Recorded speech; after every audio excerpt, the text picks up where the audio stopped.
Hola, muy buenos días, amada iglesia, hermanos, amigos también que están haciendo parte de este devocional que vengo compartiendo.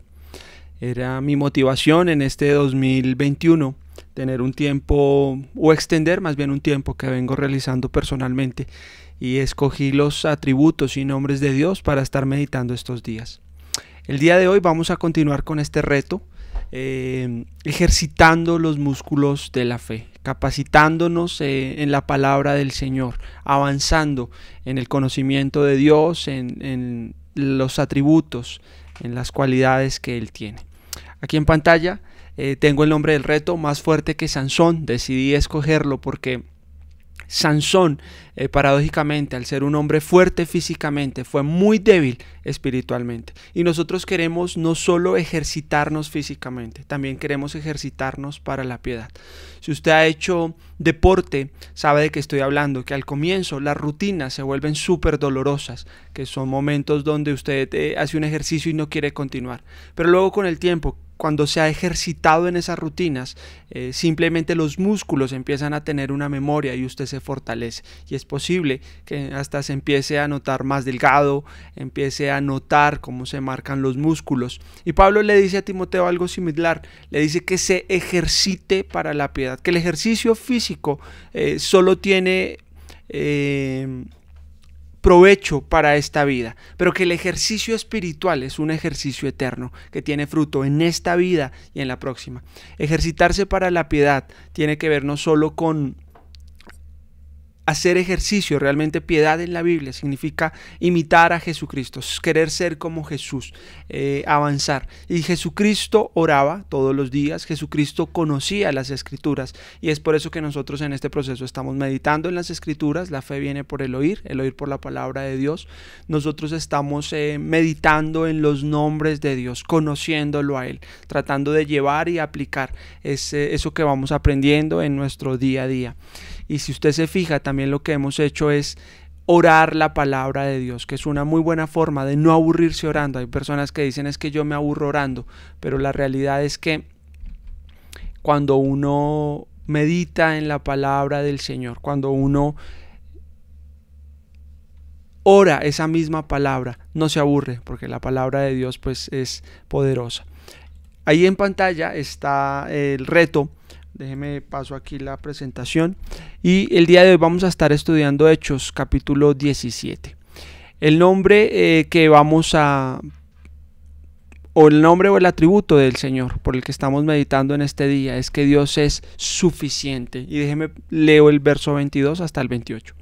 Entonces Pablo, de pie ante el concilio, les dirigió las siguientes palabras: hombres de Atenas, veo que ustedes son muy religiosos en todo sentido, porque mientras caminaba observé la gran cantidad de lugares sagrados y uno de sus altares tenía la siguiente inscripción: a un Dios desconocido. Este Dios a quienes ustedes rinden culto sin conocer es de quien yo les hablo. En el contexto, Pablo había venido predicando. En Hechos capítulo 16 dice la Biblia que Dios cerró las puertas. Pablo era un hombre que perseguía a la iglesia de la secta de los fariseos, que creía que el camino, como él mismo lo llama, de Cristo era una mala influencia para la sociedad, y él iba de ciudad en ciudad con cartas encarcelando a cristianos y aprobando la muerte de muchos de ellos. Incluso cuando Esteban murió, la ropa quedó a sus pies. Y vemos lo gracioso del humor de Dios. Una persona que iba en contra de Cristo se encuentra con Cristo. Hechos capítulo 9, Dios le dice: no está bien, que te estás haciendo daño a ti mismo. Dura cosa te es dar jueces contra el aguijón. Aquello con lo que te puedes hacer daño, estás persiguiéndolo. La respuesta de Pablo fue: Señor, ¿qué quieres que yo haga? Y a partir de ese momento tuvo un nuevo comienzo, una revelación de que estaba engañado en su manera de proceder, estaba engañado en algo que él creía correcto. Y es posible que al meditar en la Escritura usted empiece a descubrir la verdad. Jesucristo dijo: conoceréis la verdad y la verdad os hará libres. Y es así que llega a Atenas, luego que las puertas se han cerrado, y está en medio de un templo, y empieza una de las predicaciones más poderosas que se ven en la palabra. Sigue un orden partiendo de lo que ellos ya conocían. Dicen, yo estoy viendo en este altar, en este templo, que ustedes tienen diferentes dioses, inscripciones, incluso tienen una estatua que dice a un Dios no conocido. Ese Dios a quienes ustedes rinden culto sin conocer es de quien yo hablo. Y dice el verso 24, Él es el Dios que hizo el mundo y todo lo que hay en él, ya que es el Señor del cielo y de la tierra. No vive en templos hechos por hombres, y las manos humanas no pueden servirlo, porque Él no tiene ninguna necesidad. Dios es autosuficiente. Él es quien da vida y alimento a todo y satisface cada necesidad. De un solo hombre creó todas las naciones de toda la tierra, y de antemano decidió cuándo se levantarían y cuándo caerían, y determinó los límites de cada una. Su propósito era que las naciones buscaran a Dios y quizá acercándose a tientas lo encontraran, aunque Él no está lejos de ninguno de nosotros, pues en él vivimos, nos movemos y existimos. Como dijeron algunos de sus propios poetas, nosotros somos su descendencia. Este es un pasaje poderoso. Pablo está predicando en Grecia, y partiendo de lo que era común en la conversación, un Dios que ellos no conocían, él dice, de ese Dios es del que yo les quiero predicar. Y empieza su argumento dando un golpe bajo a la filosofía de los griegos.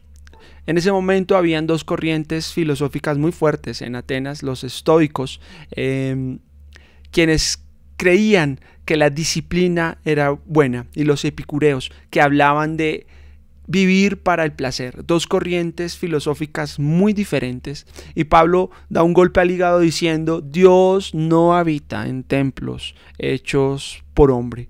Las manos de los hombres no pueden hacer algo para contener a Dios, y las manos humanas no pueden servirle. Este es otro golpe, eso es un recto de derecha a la filosofía, porque está diciendo Dios no puede ser servido, Él es el que le sirve a la humanidad. Y toda la filosofía griega se basaba en dioses que eran nada personales, que estaban en el Olimpo y que necesitaban ser servidos por la humanidad. Pero Dios dice aquí, Pablo dice acá, Dios no necesita que le sirvan porque Él no tiene ninguna necesidad. A diferencia de la cultura de la filosofía griega, que se servía a los dioses, a diferencia incluso, permíteme extender un poco más el ejemplo, de religiones paganas como las que se ven en Centroamérica, donde se utilizan muñecos con alfileres, donde se utiliza santería, por ejemplo, como en Cuba, donde las personas tienen que servir a esos ídolos, donde les llevan dinero, donde les llevan alcohol, les llevan tabaco, y en sus diferentes ritos se hacen heridas tratando de conseguir el favor de sus dioses. En nuestra meditación, este concepto de que Dios no necesita nada es supremamente importante. Jesucristo mismo dijo, el Hijo del Hombre no vino para ser servido, vino para servir y para dar. La manera que Jesucristo dejó un legado fue sirviendo y dando, pero Él dice, yo no necesito ser servido. Dios no necesita ser servido. Y entonces eso derrumba todos nuestros esquemas, porque creemos que haciendo cosas vamos a conseguir el favor de Dios. Aquí hay un principio en medio de nuestro ejercicio espiritual, y hay una verdad que usted debe entender.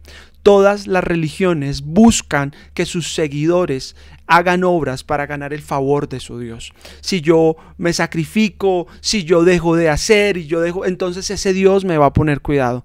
Queridos, amada iglesia, ese es un concepto pagano, ese no es un concepto bíblico. La Biblia no muestra que usted tenga que hacer cosas para ganarse el amor de Dios. Esos son conceptos de hombres tratando de alcanzar a ese Dios. Todas las religiones en el mundo le dicen al hombre que haga obras para ganar el amor de su deidad. Jesucristo se para en medio de esa cantidad de ídolos y de dioses y dice, yo no vine para ser servido, yo vine a servir y a dar. Y aquí Pablo está usando esa línea de argumentación, dice, Dios no necesita de nada, Dios es autosuficiente, usted no puede ganar el amor de Él, porque Él es una persona que decidió amarlo a usted. Y entonces el cristianismo se para en la mitad de las otras religiones, argumenta que la verdad nos hará libres, Jesucristo, y dice, yo no necesito que me sirvas.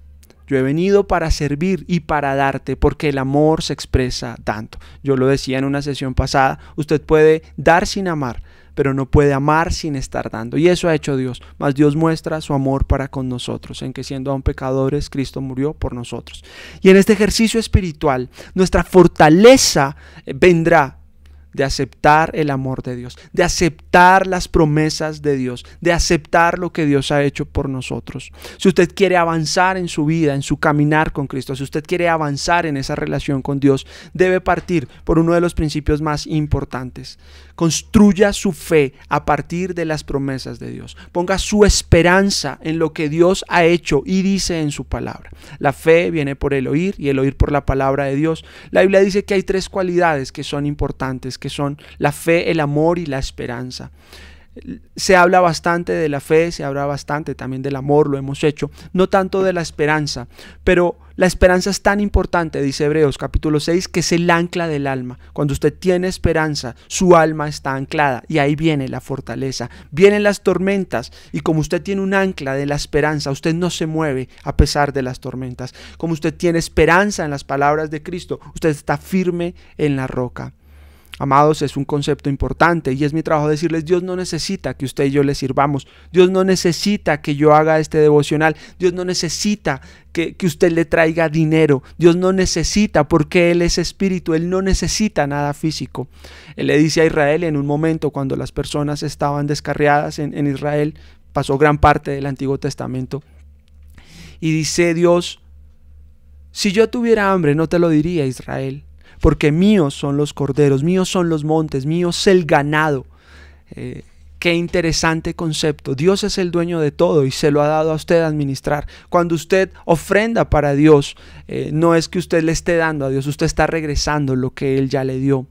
Es más, la Biblia dice que en nuestras posesiones nosotros no somos más que administradores, mayordomos, es decir, a alguien a quien le han concedido administrar por un tiempo alguna propiedad. Eso es lo que dice la Biblia, porque los cielos de los cielos le pertenecen a Él. Y eso dice este verso más adelante. Él es el quien da vida y alimento a todos y satisface cada necesidad. Hermanos, en esta mañana que podamos meditar en que Dios no necesita nada, pero nosotros sí necesitamos y Él es el que quiere suplir también cada necesidad. Dice, de un solo hombre creó todas las naciones de la tierra, de antemano decidió cuándo se levantarían y cuándo caerían y determinó los límites de cada una de ellos. Su propósito era que las naciones buscaran a Dios y quizás acercándose a tientas lo encontrarán. Aunque Él no está lejos de ninguno de nosotros. Este concepto, otro golpe a la filosofía griega de un Dios lejano, Pablo aquí está argumentando, diciendo, Dios es un Dios cercano, Él quiere que lo conozcan, pues en Él vivimos y nos movemos y existimos. Como dijeron algunos de sus propios poetas, nosotros somos su descendencia. Aquí Pablo está argumentando la importancia de que es en Dios que existimos. Hay una realidad y es que en el Antiguo Testamento, en Génesis, cuando Dios quiso crear a los peces, le habló al agua. Cuando quiso crear a los animales, le habló a la tierra. Pero cuando quiso crear al hombre, se habló a sí mismo. Y cada uno de esa materia en la que fue creada esos animales o la vegetación incluso, subsiste en ese medio. Sin ese medio no subsiste. ¿No le parece hermoso? Porque aquí está ese complemento. Los peces no pueden vivir sin el agua, los animales necesitan del alimento, pero usted y yo necesitamos de algo más, de estar en Dios, de no solo de pan vivir al hombre, sino de la palabra que sale de Dios. Hermanos, que al recordar que nuestro Dios es autosuficiente, que no necesita de nada, también recordemos que en Él están suplidas todas nuestras necesidades. Él puede hacer mucho más abundantemente de lo que pedimos y esperamos, según el poder del Espíritu que actúa en nosotros. Y dice Pablo también, mi Dios suplirá todo lo que necesiten conforme a las riquezas de gloria en Cristo Jesús. Mi Dios pues suplirá todo lo que os falte, todo lo que necesitemos. Nuestro Dios no es un Dios lejano, nuestro Dios no es un Dios de templos, nuestro Dios es un Dios real, cercano, que viene a la vida de las personas, Efesios capítulo 1, verso 13, y mora en ellos. Usted no necesita traerle nada a Dios. Y entonces alguien podría estar pensando en la audiencia, pero ¿y entonces el servicio y la ofrenda que algunas iglesias predican? Yo creo abiertamente que el diezmo no es predicado en el Nuevo Testamento. El diezmo era una parte del IVA, por así decirlo, del impuesto que le cobraban a Israel por ser nación, para mantener el templo, para mantener una sociedad. Usted ya paga IVA. Y la obra de Dios necesita ser extendida y se hace con ofrendas, pero la Biblia dice cada uno dé como Dios puso en su corazón. Dios no necesita, pero si usa sus recursos de alguna manera, lo que usted tiene, Él se lo mostrará. Pídale a Dios que le muestre, pero la necesidad, o usted no da por necesidad, dice también la Biblia. Usted lo hace con alegría, como resultado de todo lo que Dios lo ha dado. Claro, una buena medida podría ser el 10% para empezar, pero no es más que una medida. No se quede en eso. Recuerde que Dios no necesita de nada, pero también quiere que usted y yo seamos personas generosas. Y no es ambiguo, es la respuesta de dar. Mire que la motivación es diferente. No se da por necesidad, se da con alegría de lo mucho que Dios ya nos ha dado. ¿Y a quién se le da? Sí, a su iglesia, donde se predique la sana doctrina, donde se invierta ese mismo dinero, donde se ayuden a los necesitados. Gloria a Dios por aquellos hombres que han decidido predicar la palabra de Dios sin recibir nada a cambio, como dice Pablo, porque este es mi gozo, que yo predique libremente, de gratis, para que nadie me quite esta mi gloria, que predique a Cristo trabajando con mis propias manos, supliendo las necesidades de los míos e incluso ayudando a otros para que el evangelio no tuviera estorbo. Amado Señor, gracias que eres autosuficiente, que no necesitas de nada ni de nadie, pero aún así has decidido tener una relación personal. Los cielos de los cielos no te pueden contener y mucho menos manos hechas por hombres. Gracias, Padre, que nos muestras que no debemos vivir solo en pos del placer y que no solo la disciplina es buena, que lo adecuado es una relación contigo. Nosotros desafortunadamente vivimos en esos dos extremos, pero gracias que en ti nos movemos y somos, que tú has querido revelarte por medio de tu Hijo Jesucristo, quien nos ha mostrado la verdad, quien resucitó de la muerte y al vencerla nosotros vencimos con él. Señor, hoy queremos basar nuestra vida y sacar nuestra fortaleza de tus promesas, de tu amor, de lo que tú has dicho que tenemos en ti. Tu palabra dice que el que cree en ti tiene vida eterna y eso nosotros lo creemos, no porque con nuestras obras ganemos tu favor, no porque con nuestro dinero podamos comprarte, sino porque tú lo has prometido y nosotros confiamos en ti. Gracias, Señor, porque también si queremos dar es porque queremos imitarte, porque tú eres un Dios generoso. Coloca hoy en nuestro corazón a qué persona podemos bendecir, quizás con una ofrenda, alguien que esté necesitado, alguien que esté haciendo tu obra, quizás algún misionero al que podamos apoyar o alguien de nuestros hermanos en medio de la iglesia que pueda ser bendecido con nosotros, con lo que nosotros ofrendemos de lo que tú nos das. En el nombre de Jesús, amén. Hermanos, un abrazo, que el Señor les bendiga. Aquí en pantalla les dejo la lectura, el reto del día de hoy. Seguimos en Génesis 27, todo el capítulo, hasta Génesis 28, verso 22. Salmo 7, verso 10 al 17, del verso 10 al 17, todos esos versos.